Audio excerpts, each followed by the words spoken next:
Vamos a empezar a compartir la pantalla. Muy bien. Y seguimos en nuestra plataforma. Para no robar más tiempo, recuerden que todos los videos de fuentes que están invitadas o incrustadas en nuestra página es para que ustedes lo vean no en el vivo que hacemos nosotros, sino para que en algún momento lo puedan ver.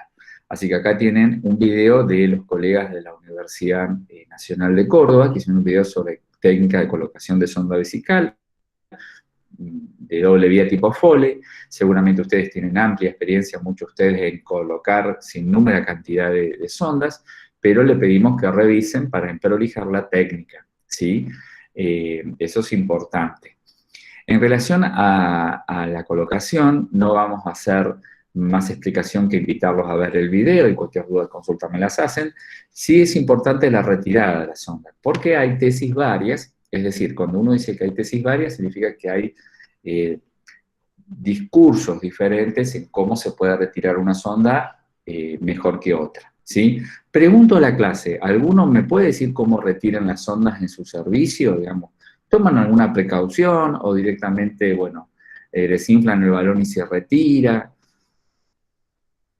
Pregunto a la clase, a ver, ¿cómo están sacando las sondas en su servicio? Por lo menos una persona que me pueda contar. Nosotros hacemos así y ya está.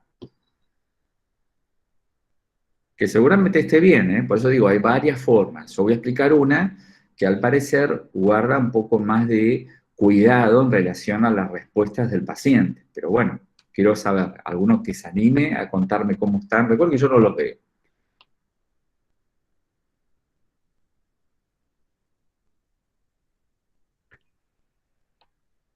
¿Alguno que me pueda contar cómo están retirando las sondas vesicales en sus servicios?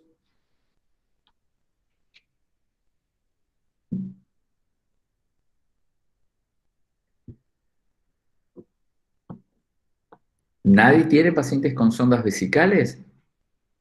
¿Y no, o Sí, no les ha tocado a ustedes profesor, yo retirarlas? Bien, tengo bien. bastantes ¿Y cómo las pacientes. retiran? Y tratamos de limpiar la zona con yodopovidona y retirar la sonda insuflando el balón, sacando el líquido que le ponemos, que es agua, y lo retiramos con guantes y todo. Perfecto, muy bien. Perfecto, se agradece mucho. Yo le explico también, esta es una forma muy frecuente, la que el colega ha explicado, ¿sí? Que suele hacerse una higiene en el meato urinario, ¿sí? Yo ahora voy a dar la versión que dio el colega para que rápidamente responda, un poco más prolijita, ¿sí? Pero que no está mal lo que habló el colega. Nada más que voy a usar palabras que ustedes de a poquito tienen que acopiar, ¿no? Como apropiarse de esas palabras, más a la hora de dar un discurso o redactar sus evoluciones de enfermería. Recuerden que sobre la piel nosotros eventualmente higienizamos si usamos un jabón neutro, o hacemos antisepsia si usamos, por ejemplo, como el colega dijo, iodopovidona, ¿sí? Entonces, cuando usamos un antiséptico, salvo que sea un iodopovidona jabonoso, higienizamos cuando ponemos un jabón neutro y hacemos antisepsia cuando usamos un antiséptico. Entonces el colega dijo que, bueno, usa un antiséptico sobre la superficie donde la sonda entra, que es la uretra, ¿sí? Masculina o la femenina, ¿sí? Eso se hace generalmente para evitar que arrastre accidentalmente gérmenes que son normalmente que se adhieren a la sonda, ¿sí? Y principalmente en la punta del meato urinario, ¿sí? Se desinfla el balón que estuvo previamente insuflado, y muy bien dijo el colega, con agua bidestilada, ¿sí? No usamos nunca solución salina normal, ¿sí? Que siempre está tan a mano. ¿Por qué no usamos solución salina normal? A ver, pregunto. ¿Por qué el colega usa agua bidestilada? ¿Sí? No usamos agua de la canilla, ¿eh? Cuando él dijo agua es porque es el agua bidestilada. Lo digo por si alguno quizás hace mucho que no trabaja o nunca lo pudo terminar de hacer en una institución y no lo sabe. El colega muy bien dijo, usan agua bidestilada. Y yo pregunto, ¿por qué no pueden usar solución fisiológica, que hay tantas ampollitas por los servicios? Porque se cristaliza y corroe la goma. Muy bien, buenísimo. Recuerden que lo que se insufla es un balón que queda alojado dentro de la vejiga y eso es lo que queda como anclado. Lo que muy bien dice el colega es que la solución salina, que tiene cristales, ¿sí? Precipitan y ocluyen rápidamente el balón y yo no lo puedo desinflar. ¿Sí? Si yo lo quiero desinflar, los cristales se precipitan y cierran el orificio por donde yo insuflé. Y estamos en un flor de problemas, porque no le puedo sacar la sonda. ¿Sí? Esa es una de las causas también de por qué no usamos solución salina normal y sí agua destilada. Y recuerden que cada sonda informa, además de su calibre, a ver si acá tengo una, creo que sí, acá, ¿sí? Generalmente en, en los embudos, ¿sí? Estos son los embudos o pabellones, ¿sí? Informa además del French o del calibre de la sonda, informa el volumen por ponerle agua bidestilada, ¿sí? No es lo que yo quiera o lo que crea. La sonda les dice, ponga hasta 5 mililitros, ponga de 5 a 10 mililitros, ¿sí? No se exceda ni menos. ¿Por qué?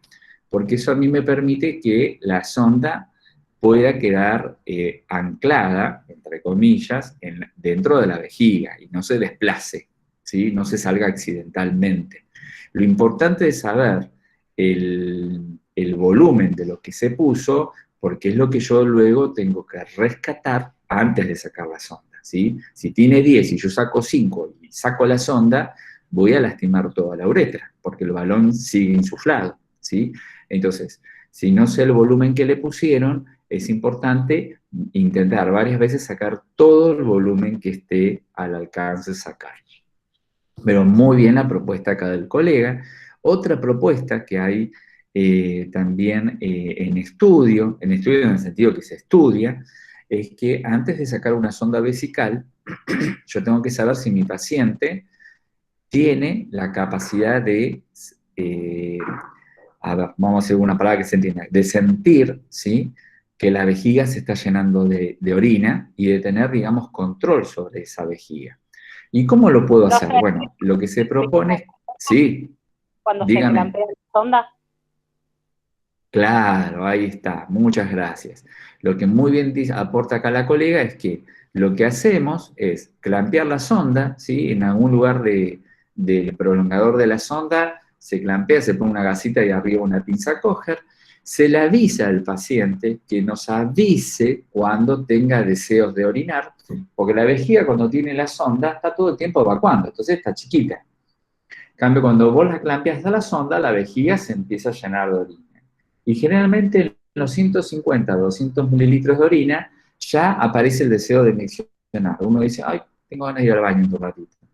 Entonces, lo que yo intento hacer es que los receptores que tiene la vejiga se despierten, se despabilen, y cuando el paciente dice, ay, tengo ganas de orinar, bueno, ese es el mejor momento para retirar la sonda.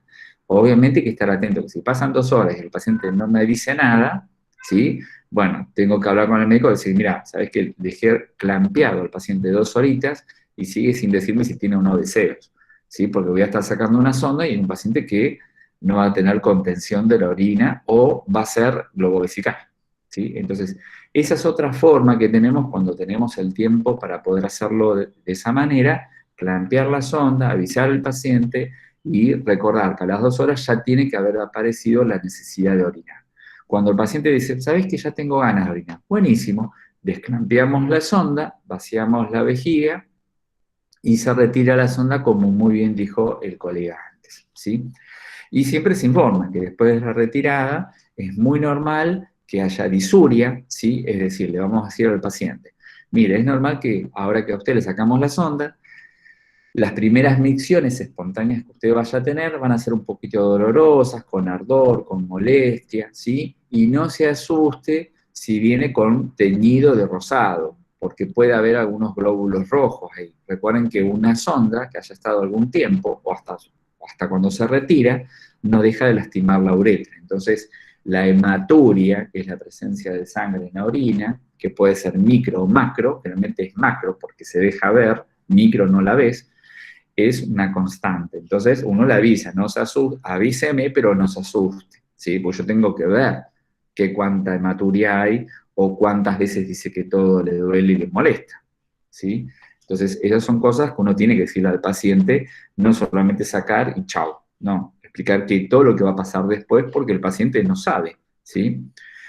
Bien, en relación a algunas cuestiones diagnósticas que podemos aprovechar con la orina, ¿sí? Es lo clásico de pedir orina completa y sedimento urinario, ¿sí? Esto se suele pedir mucho en las unidades de emergencias o urgencias, ¿sí? Donde ante cualquier dolor lumbosacro, ¿sí? O cólico bajo, suele decir, estoy diciendo como en la jerga se dice, o el paciente refiere ardor al orinar, ¿sí? Eso se llama disuria, generalmente rápidamente salen una muestra de orina para dos laboratorios. La orina completa, que es un estudio físico-químico, y el sedimento a partir de la centrifugación de la orina. Esto ya muchos en el glosario lo buscaron y muy bien lo pusieron.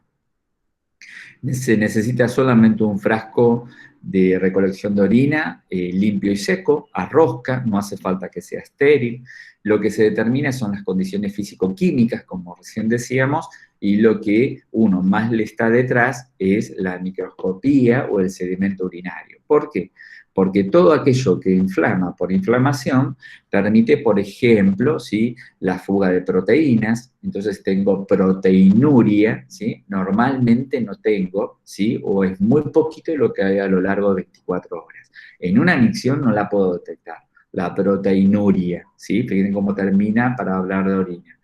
En cambio, si yo hago junto durante todo un día, tengo proteínas porque junté en 24 horas, que es lo que uno ve en algunos pacientes que van con frascos de orina al hospital o al sanatorio para ver cuántas proteínas perdió a lo largo de 24 horas.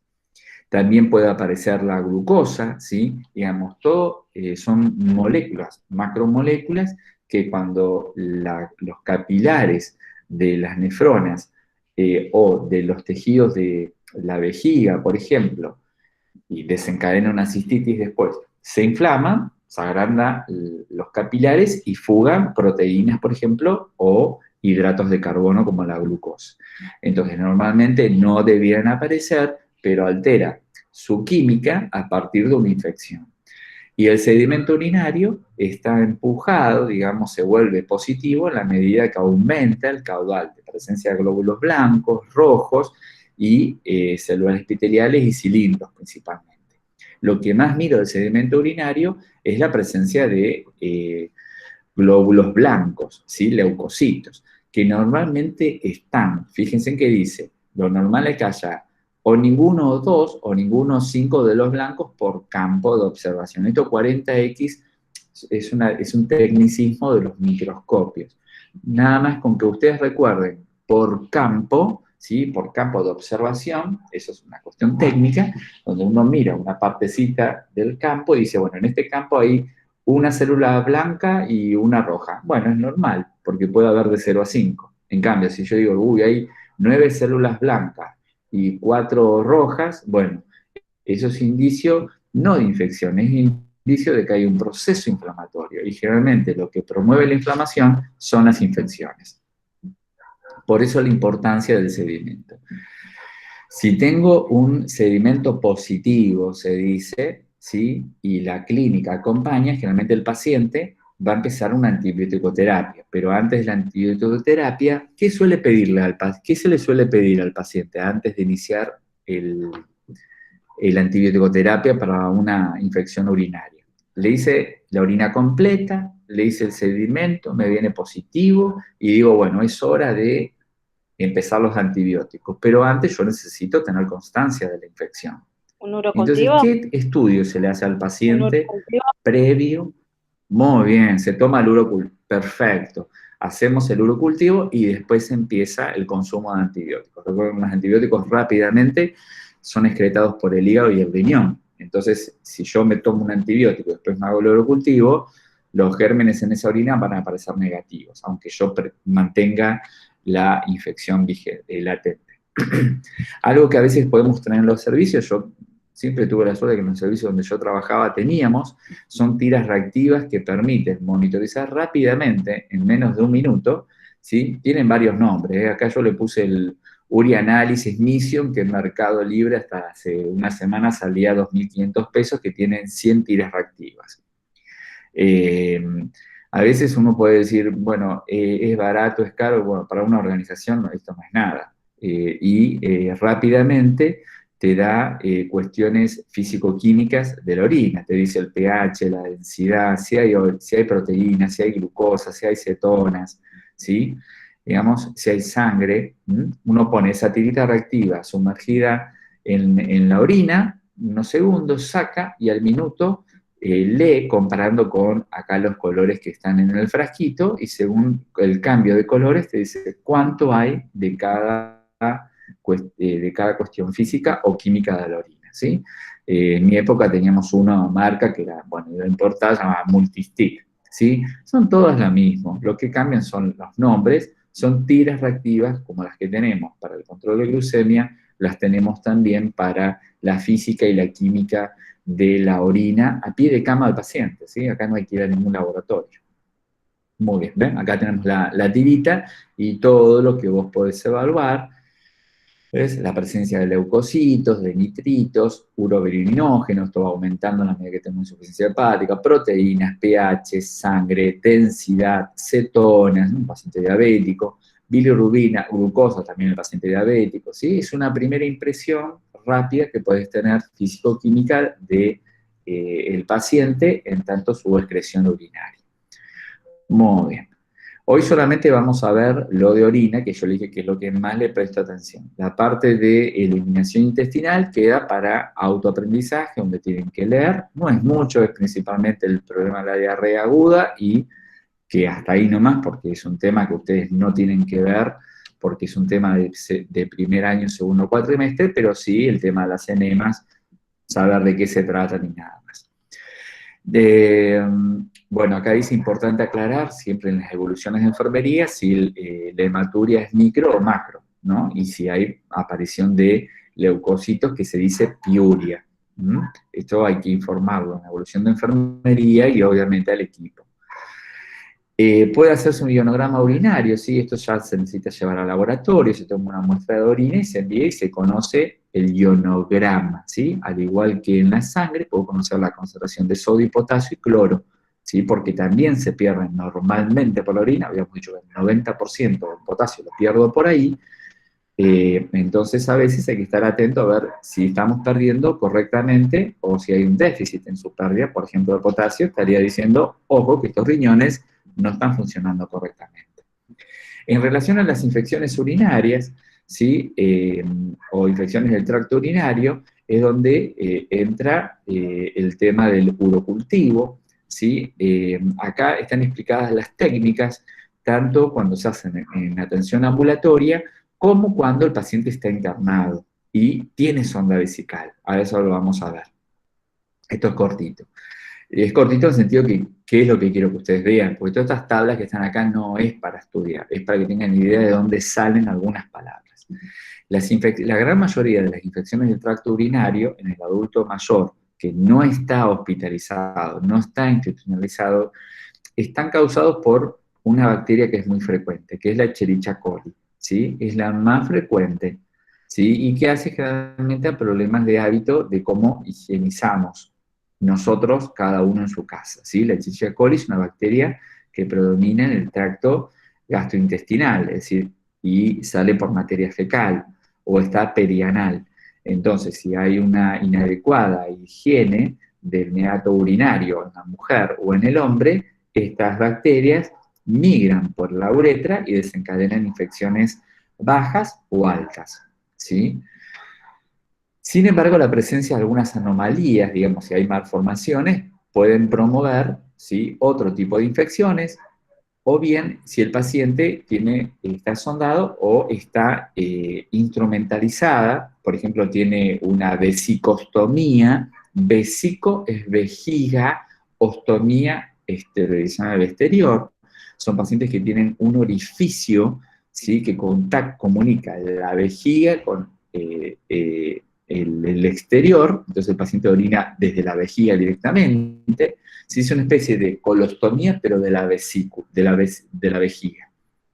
Todo eso hace que obviamente espacios que están altamente asépticos se infecten, ¿sí? Es decir, la vejiga tiene casi nada de gérmenes, muy poquito lo que tiene, pero nunca es capaz de generar una infección. En cambio, si yo pongo una sonda, es un cuerpo extraño y la posibilidad de desencadenar una infección es altísima, ¿sí? Recuerden que habíamos dicho que las 3 puertas de entrada de infección institucional o nosocomial eran la respiratoria, la vascular y la vesical por sondas.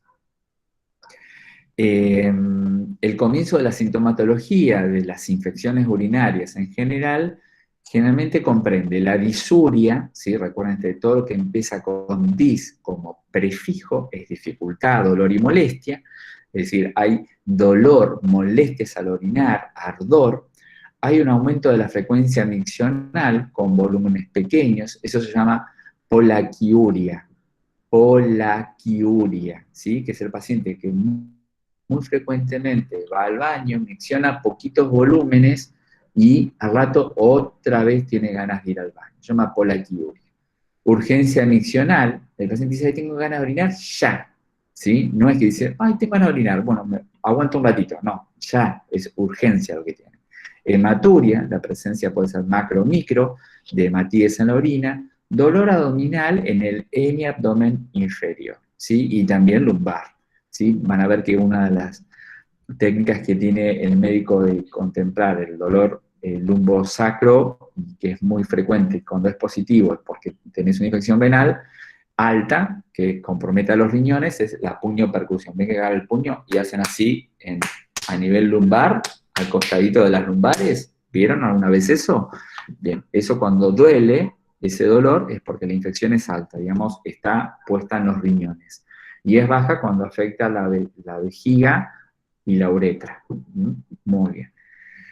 No vamos a entrar en las interpretaciones, pero recuerden que siempre está el término recuento. Esto es lo que quiero para más adelante, ¿no? UFS significa unidades formadoras de colonia. Es decir, las colonias de bacterias, ¿sí? Necesitan ser un número importante para desencadenar infección. Como yo les dije, gérmenes hay en todos lados del cuerpo humano, saprofitamente, es decir, que son normal que estén. El problema es cuando aparecen en un número anormalmente aumentado, ¿sí? Y ahí desencadenan una infección, como en el intestino lo hacen también en el aparato renal. Entonces, yo puedo tener un análisis de orina donde dice gérmenes positivos, y no pasa nada. Y no es que tenga una infección urinaria, está diciendo que hay gérmenes, y eso es normal. El problema es que haya una cantidad irregular que desencadene sintomatología e infección, ¿sí? Por eso fíjense que la mayoría de los pacientes con un recuento de unidades formadoras de colonia, ¿sí? Por campo, en la medida que está sintomático, yo voy a pensar en una infección urinaria, ¿sí? Salvo en los valores altos, pero que no tienen síntomas, ves que te dicen, repita el estudio, puede estar contaminado, ¿no? Cuando uno tomó la muestra se contaminó, ¿sí? Y si no, es como normal, cuando el recuento está dentro de los márgenes normales. En relación a un poquito de farmacología que es muy frecuente ver en pacientes con alteración en esta eliminación urinaria, además de los diuréticos que ahora vamos a ver, están los antibióticos, ¿sí? A partir de alguna infección del tracto urinario se consumen antibióticos. Y los más consumidos son de la familia de las quinolonas, ¿sí? La familia de antibióticos de las quinolonas están a la vanguardia del tratamiento antibiótico. Entre ellas se destaca la ciprofloxacina, ¿sí? Muy conocida, y la norfloxacina también. Estas son quinolonas. Luego, otra muy usada, tenemos la trimetropina sulfametazol, que la marca comercial ahí, muy conocida es, a ver si alguno me ayuda, se me fue, de una marca muy conocida de trimetropina sulfametazol, porque es casi la única que la produce en Argentina. Bueno, ya me voy a acordar. Y la nutrofurantoína también es otro antibiótico de consumo muy frecuente, ¿sí? Como opciones terapéuticas al tratamiento antibiótico de las infecciones del tracto urinario. En relación a cómo se toman las muestras de urocultivo en los pacientes ambulatorios, bueno, esto es lo que lo sabe, digamos, la mayoría de las personas que se tuvieron que hacer en casa, ¿sí? Se entrega en un frasco estéril, se higieniza los genitales con jabón nuevo neutro, se descarta el primer y último chorro de orina y se toma el del medio y se identifica el frasco. Eso en el hombre. En la mujer exactamente lo mismo, nada más que se pone un tapón a nivel vaginal, ¿sí? Con una gasa o algodón, para evitar que la muestra no se contamine con flujo del orificio vaginal, ¿sí?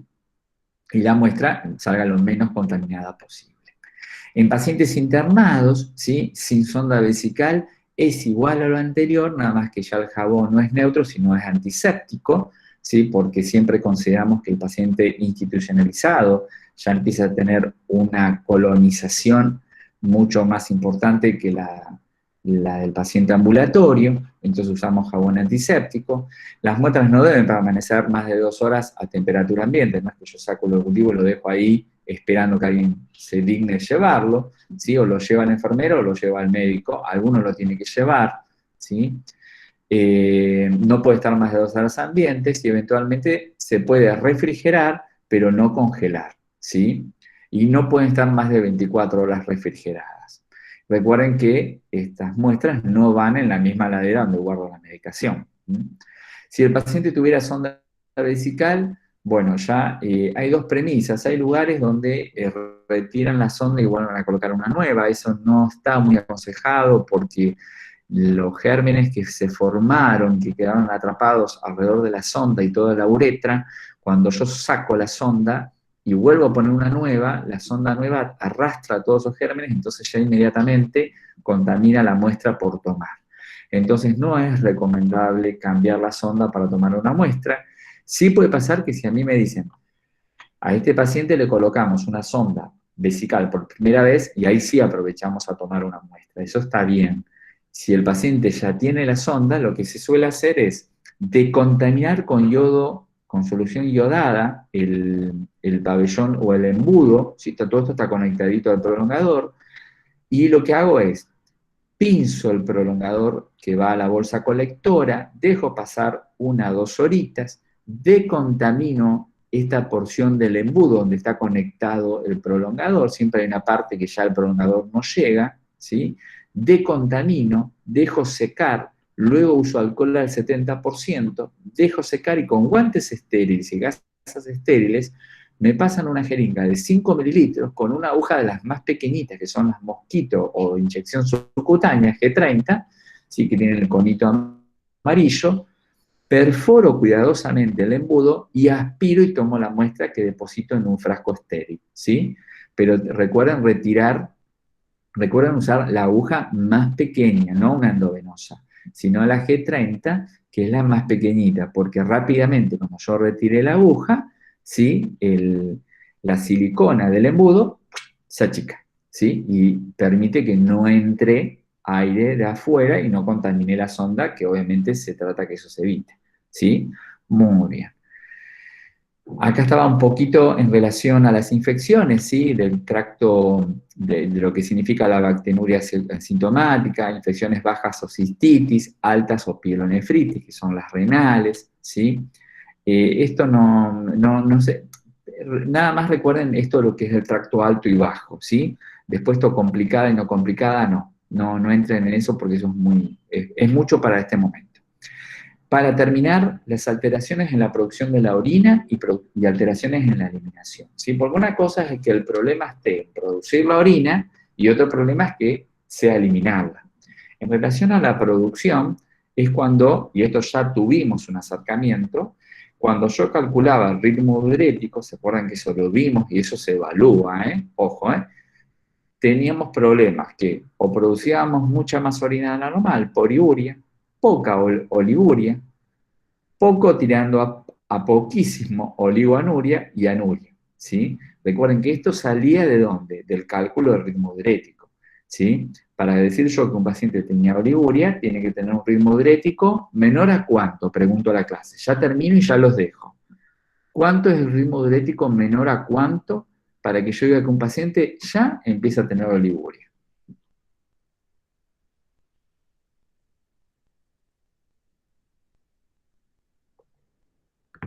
A ver, vamos, despiértense un poquito. Yo sé que a veces esto de estar escuchándome es Yo creo que son amansador mal. 300 centímetros cúbicos, ¿puede ser?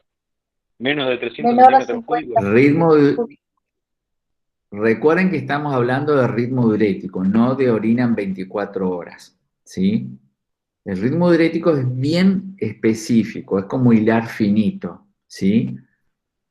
Sí. Menos de 1 mililitro kilo hora, ¿sí? Recuerden que habíamos aprendido a calcularlo. Miren que en el parcial hay cálculos de ritmo diurético. Te dice un paciente orinó tanto en tantas horas, pesa tanto. Y estos son resultados posibles. ¿Cómo actuaba el paciente? Y vos rápido tenés que usar la calculadora, calcular y ver.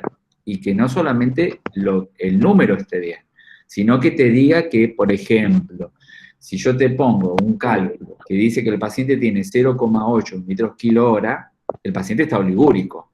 Pero mira que en una opción puede aparecer, el paciente tiene 0,8 mililitros kilo hora de ritmo diurético, el paciente está poliúrico. Vos decís, el número está bien, pero lo cualitativo, la palabra, está mal, porque está oligúrico, no poliúrico. Recuerden que miren que el choice es de esa forma. Entonces, la poliuria, la oliguria, la oligoanuria o la anuria están sujetos al ritmo diurético del paciente, ¿sí? Ya habíamos visto los valores que anunciaban cada uno de estos estados, ¿sí? Así que repasen, por eso acá dice, este tema ya fue abordado en ritmo diurético. Para terminar, las alteraciones en la eliminación, ¿sí? Es decir, una cosa es la producción, ¿sí? Que puedo producir mucho, poco o nada. Oliguria, anuria, oligoanuria o poliuria. Y otro problema es cuando la elimino. ¿Qué problemas tengo en cuanto a la necesidad de eliminar? Bueno, acá poco aparece lo que recién habíamos advertido en las infecciones urinarias. El paciente con disuria, que es aquel que se entiende como síntoma porque es algo que verbaliza el paciente. Yo no puedo medirlo como signo. Tengo que confiar en el paciente, que dice que refiere dolor, disconfort, ardor, dificultad durante la micción. El paciente pueda tener polaquiuria, y sí, yo ya puedo empezar a tener un signo porque veo que el paciente persistentemente tiene deseos de orinar, dice que el chorro miccional es débil y corto y de volumen escaso. Entonces hace que muy frecuentemente el paciente tenga que o despertar o tener que ir al baño para orinar. La nicturia, ¿sí? Recuerden que la nicturia no es solamente orinar de noche, sino que es imperioso, ¿sí? El paciente se despierta pero con unas ganas de orinar que no puede dejarlo pasar. No es, tengo ganas de orinar y bueno, sigo durmiendo. No, es como le pasa a Homero Simpson, ¿sí? Que dice, estoy hecho un bollito canela y dice, tengo ganas de orinar, y se piensa en otra cosa y se levanta y tiene que levantarse. Bueno, eso mismo que le pasa a Homero le pasa al paciente con icturia, pero se define icturia no solamente porque ocurre de noche, sino porque obliga al paciente en más de 2 oportunidades. Y si yo me levanto una vez, no es nicturia. Si me levanto 2 veces, tampoco. Pero si ya hago una tercera vez, estamos en nicturia, ¿sí? Ojo con eso. No es lo mismo una vez, 2 que más de 2 veces. Ahí está el problema. Tenemos vesical, ¿sí? Que es el paciente que parece que eh, eh, va al baño, orina, pero le queda la sensación de que tiene un poquito más por orinar, ¿sí? Se llama tenesmo vesical. Es como que siempre le falta un poquito más para terminar de evacuar la vejiga. Y la incontinencia urinaria, obviamente, está dada por varios motivos. Por ejemplo, por esfuerzo, cuando hay una presión abdominal, o en la gestación, ¿sí? Que hace que la vejiga se llena un poquito y ya aparece el deseo de orinar. El de urgencia, por alteración del músculo detrusor de la vejiga, ¿sí? Eso se da ya más en la gente añosa, o por rebasamiento que eso ocurre, por ejemplo, en los pacientes con injuria en la médula espinal, ¿sí? La famosa vejiga neurogénica, es decir, que orino cuando rebalsa la vejiga de orina, ¿sí? Sale un chorrito muy débil. Obviamente eso hay que evacuarlo porque es un caldo de cultivos.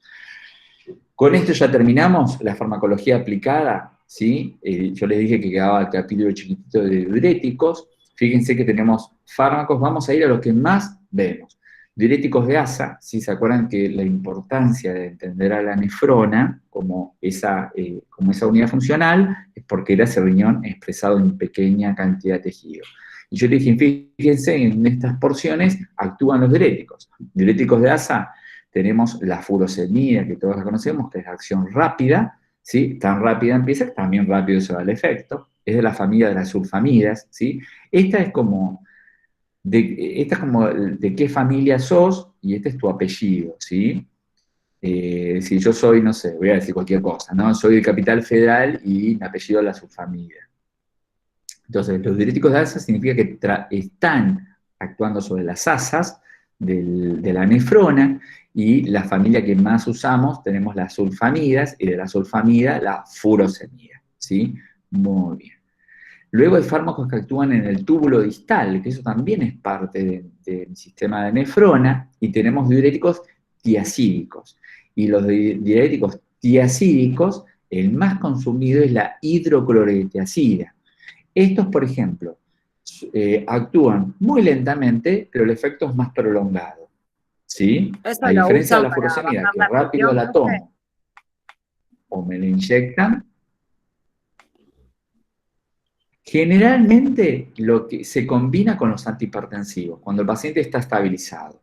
Voy a decir entre comillas, ¿no? Una engaña pichanga. El paciente que va hipertenso a la guardia y le dan un diurético, le bajan la presión arterial Sí. y lo mandan a casa. Ese paciente en 6-7 horas lo tenés de vuelta en la guardia, ¿sí? Eso es un riesgo. Cuando ustedes tengan un familiar en esa situación y el médico le dé un diurético y le dice, bueno, ya está, se lo bajamos, que vaya a cardiología, ese paciente el cardiólogo va a ver dentro de 3 meses, cuando tenga turno. Eso es un peligro, porque estoy mandando a un paciente que va a estar hipertenso dentro de 2 horas. Dentro de 6 horas va a estar de vuelta hipertenso. Entonces, si ustedes son Pero en familiares realidad lo de primero que personas hacen cuando así, vas a la le tienen que guardia muy te dan amablemente decir al cardiólogo, comida. claro, porque quito volumen, y se acuerdan que cuando vimos la parte de pulso y tensión arterial, si yo te quito gasto cardíaco, porque es volumen, y te baja la presión, es normal, ¿sí? Pero después te vuelve a subir. Entonces, si ustedes se encuentran en este encrucijada de tener un familiar, uno tiene que muy amablemente decirle al médico, bueno, yo entiendo que el diurético que usted le dio rápidamente le sacó el exceso de líquidos, que estaba desencadenando un poco de la presión arterial elevada que tenía mi familiar. Pero ¿qué tratamiento vamos a dejar para cuando recupere esa cantidad de líquidos? Porque seguramente el cardiólogo no me va a ver mañana, ¿sí? Uno tiene que decir las cosas muy amablemente para que el otro no lo tome mal, digamos, ¿no? Todo con amabilidad funciona muy bien. Entonces, para que nadie diga que uno quiso hacerse, yo siempre digo, yo no me hago ni médico, nada, pues si hubiera querido ser médico lo hubiera sido. Pero decidí ser enfermero y traté de ser, o trato de seguir siendo lo mejorcito que esté en mi alcance. Entonces, cuando uno dice las cosas de buena manera y se las argumenta, invita a que el otro diga, salud, invita al otro que diga, bueno, a ver, está bien, le vamos a dar, no sé, enalapril hasta que lo vea el cardiólogo, ¿sí? Entonces yo me voy un poco más protegido con ese familiar. Entonces la hidroclorotiazida, cuando ya está instalada la hipertensión arterial, es un tratamiento estándar. Te dan un antihipertensivo, un diurético, que actúa a lo largo de todo el día. Poquito, pero actúa, ¿sí? Entonces te saca el exceso de líquido a lo largo del día. Pero en la guardia vas a ver que los de ASA, como la furosemida, están a la hora, porque el paciente en 1 hora orinó 2 litros y le bajaste la presión arterial, pero después te vuelve a subir. Y para terminar, uno muy conocido, los diuréticos ahorradores de potasio, porque hay pacientes que si se me van a tratamiento ya ambulatorio y crónico, tengo que tener cuidado con no perder potasio, porque la hipocalemia también es un problema. Entonces, tengo que ver que hay una droga que se consume mucho, que es diurético, pero te ahorra el potasio, que es la famosa espironolactona, ¿sí? Las otras no las miden. Entonces, cuando vos tengas un paciente que tenga que ahorrar potasio, pero consumir diuréticos, vas a consumir de la familia los diuréticos ahorradores, antagonista a la aldosterona. Acordate que la aldosterona la liberaba ¿quién? Que está arriba de los riñones. Ya termino, ¿eh? ¿Quién está arriba de mis riñones produciendo aldosterona? Las glándulas, ¿cómo se llamaban? Glándulas Están en el techo del riñón suprarrenales. y produciendo aldosterona. Glándulas suprarrenales. Muy bien. Muy bien, o adrenales también. Entonces, ellas que están liberando aldosterona, ¿sí? Cuando yo tomo estos diuréticos, lo que hace es, como un antagonista, promover la liberación de aldosterona, pero lo que tiene la espironolactona que ahorra el potasio, ¿sí? Lo ahorra para no eliminarlo en exceso. Bueno, hasta acá es la clase. La necesidad de eliminación intestinal, fíjense que lo que tienen que ver es un poco lo que es las características normales de las heces, ¿sí? La escala de Bristol, que es muy conocida, que determina qué tipo de materia fecal el paciente puede, o cualquiera de nosotros puede llegar a defecar. Definición de lo que son las diarreas agudas, deshidratación, esto después lo vamos a ver, ¿sí? Después lo van a ver conmigo antes del segundo parcial. Léanlo nada más, léanlo para tener una idea. Y lo que sí pueden leer sin mayores problemas es el tema de las enemas, ¿sí? Que es entender qué dos tipos de enemas tenemos, que tenemos de retención y enemas de limpieza evacuantes, y dentro de ellas, qué es lo que más aparece. Bueno, vamos a ir acá, vamos a detener ya la grabación.